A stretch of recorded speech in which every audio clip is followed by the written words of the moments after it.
Hi, and welcome back to Bill's Cichlid Room. Well, today I thought we'd have a look at the liberifer, the Mouthbrooding Severum. So I've got a group of 4 of them. I got them about 7 weeks ago from Wharf Aquatics, and they're living in what I'm calling my South American cichlid community.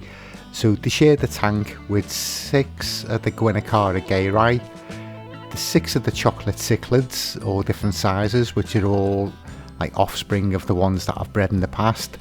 The Geophagus pyrocephalus, which is the redhead tapajos, and there's some Corydorus equens. There's a group of 6 of those as well.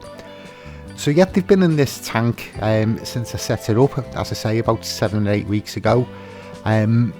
So there's loads of bogwood in there, there's quite a lot of rocks in there, and some plastic planks to make it look a bit more realistic. Yes, so the liberifer, so there's quite a story with them. The Severum was actually first described in 1840 by Haeckel, and for many years they didn't go back to the catch locations, which was in Venezuela and northern Brazil. So it was like the Rio Negro and the Orinoco. So that's where Haeckel actually first caught the Severums, and when they described from them. So as I say, that was in 1840. So many years later, when they actually caught some Severums, and they've been in the hobby for years and years, and everybody thought that they were the original ones that Haeckel had described. Well, it turns out in the early 90s they actually went back to the original catch locations and caught some more of the Severums. So they had them in Germany, and aquariums in Germany, and lo and behold, when they actually bred, they found out that they were actually delayed mouth brooders. So hence they're a completely different species to the ones that we've known in the hobby for years and years. So I believe debates went on about whether or not they should call them Severum, but because it had been in the hobby for so long, I think it would have led to a lot of confusion.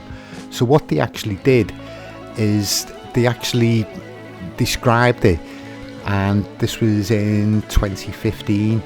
So yeah, it'd been in the hobby, as I say, from 95, so I think it made its way over to England in the late 90s, early 2000s, and I actually did have a breeding pair of them in the early 2000s, but yet they were like technically an undescribed species. So yeah, quite an interesting story with them. So anyway, they don't get as big as the normal Severums. They'll get up to about 8, 9, 10 inches for the males. Females a little bit smaller, but they are quite hard to sex, particularly at the size that I've got them. So the best way to sex them is you wait for them to get mature, which can take about 14 to 18 months. And the males will have lots of spots in the face, very much similar to the Severum. And that's the best way to sex them, because it's not like the fins get pointed or they get trailers or anything. Like they do actually look the same. So it's the size, and the males actually have the spots in the face. So yeah, they're doing really well in this tank. It's quickly becoming my favourite tank, this one. There is quite a lot of fish in there, as you can see. But yeah, it's always busy. There's always something going on. Yeah, if you look close, you'll see all the Corydorus there sort of swimming around, minding their own business. And the rest of the fish, yeah, they're sort of like mid-water swimming fish. So yeah, it's quite amazing actually with the chocolates. If you see, some of them, they haven't developed any of the colour yet, and some of the other ones are actually quite dark. Yeah, so yeah, there's one of the equens now.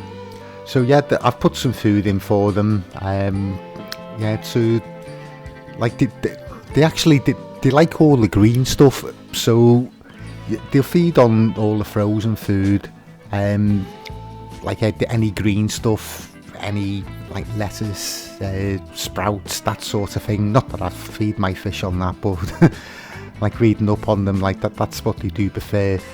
So yeah, they don't really like fish meat, but they will eat frozen food, which is a little bit strange. But yeah, they do well on your flake food, your pellet food, all that sort of thing. So yeah, it looks like it takes them like over 12 months to mature, so we've got quite a way to go yet. But yeah, I'm really enjoying them.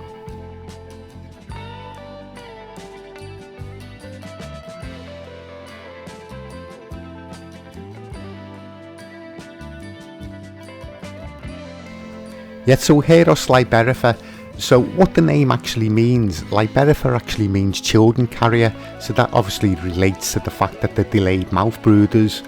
So what they'll do, they'll lay their eggs on a rock or something like that. And then when the eggs actually hatch, the parents will take them into the mouth. They'll keep them in the mouth for a few days, let them out occasionally to feed, and then quickly gather them back in the mouth again. So pretty much like all the South American mouth brooders.